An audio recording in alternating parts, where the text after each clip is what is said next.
Leader, autorité, leadership.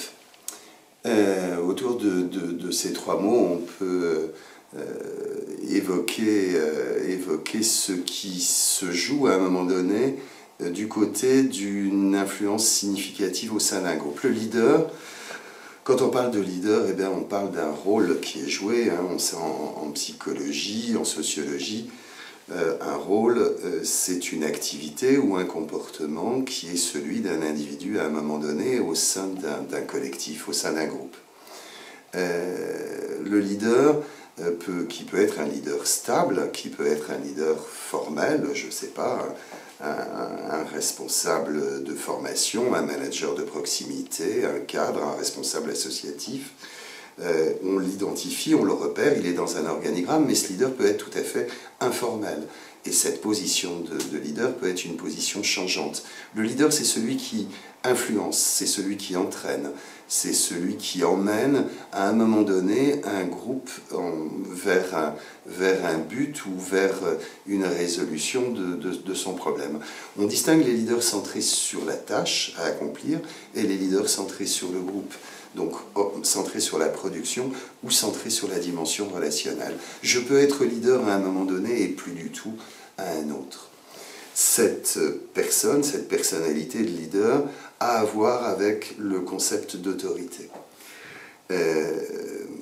À propos de l'autorité, Weber nous propose de distinguer 4 types d'autorité.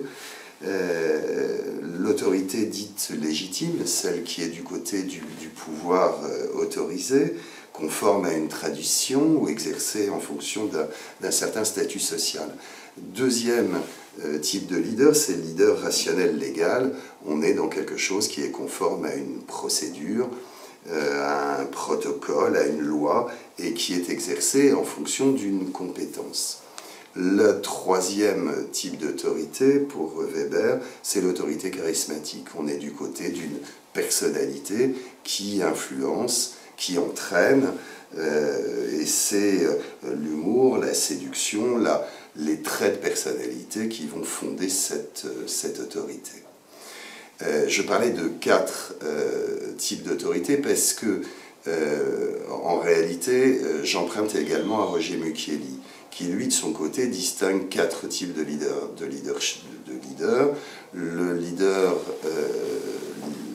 l'exercice du rôle de leader lié à la force, Weber parlerait plutôt d'autoritarisme ici, celle qui est liée à un statut, celle qui est liée à une compétence et celle qui est liée à une personnalité.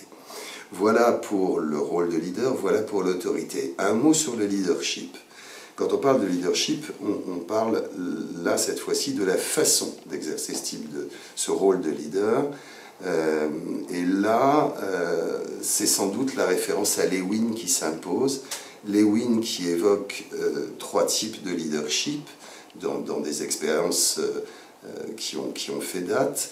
Il nous parle du leadership autoritaire ou directif, du leadership démocratique ou coopératif ou participatif, et enfin du laisser-faire. Il met en évidence à travers les études qui sont les siennes la façon dont le leadership démocratique est certainement celui qui permet d'obtenir les meilleurs résultats, à la fois sur la tâche à accomplir et sur l'ambiance, le bien-être du groupe. Il faudrait rajouter à ça les apports de Carl Rogers sur la non-directivité, autre type de leadership, et enfin, de plus en plus, aujourd'hui, on est sur l'idée d'un leadership qui, selon les situations, selon les contextes, selon les personnalités des membres du groupe, pourrait changer, varier, tantôt être directif, tantôt être coopératif, et tantôt être dans la non-directivité, voire dans le laisser-faire, donc selon les groupes et selon les situations. On parlera là de leadership contingent. Et voilà sur le leader, sur l'autorité, sur le leadership en quelques